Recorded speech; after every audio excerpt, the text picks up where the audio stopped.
সকালবেলা উঠে কি করছে দেখো, ঠিক আছে? সকাল থেকে উঠে তো বদমাইশি শুরু হয়ে যায়। আর এখন হাতে দেখো দেখো, এখন ভিডিও করতে হবে জোরজাবস্তি না, ও মেশিন গানে হ্যাঙ্গারগুলোকে নিয়েছে।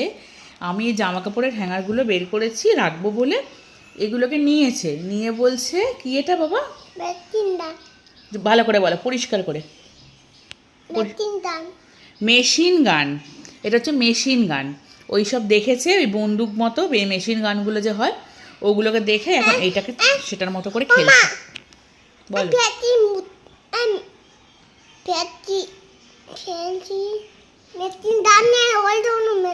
আচ্ছা আচ্ছা, কি বললো আমিও বুঝতে পারলাম না। সকাল থেকে উঠে এই চলছে, এখনও রান্না বান্না কিছু করিনি, এই চলেই যাচ্ছে। কখন রান্না বসাবো জানি না। সকাল থেকে উঠে সবসময় বদমাইশি, যেখানেই যাবো। আমি একটু বাইরে এসে সোফাতে বসেছি না, ও ঘরে থাকুক, আমি একটুখানি এখানে বসি। এখানেও চলে এসেছে বদমাইশি করতে, সারাক্ষণ বদমাইশি করে। মানে এই ভিডিওটা আমি করতাম না, শুধুমাত্র এই মহারাজের জন্য আমাকে জোরজবস্তি করে করতে হলো আর কি। আবার বলো।